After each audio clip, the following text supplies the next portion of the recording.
کہ 7 ستمبر 1974 کو اسمبلی کے فلور پر قادیانیوں کو کافر قرار دیا گیا، اور یہ صحرا الحمدللہ جب علماء اہل سنت کے حصے میں آیا اور جمعیت علماء پاکستان کے حصے میں آیا، آج ان کی جماعت پورے پاکستان میں تحفظ مقام مصطفیٰ صلی اللہ علیہ وسلم اور نظام مصطفیٰ صلی اللہ علیہ وسلم کے لیے جدوجہد کر رہی ہے۔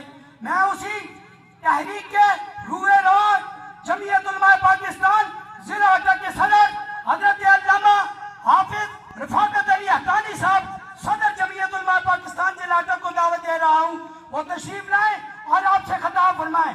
نعرہ تکبیر! مزہ نہیں آیا؟ نعرہ تکبیر! نعرہ رسالت! سیدی مرشدی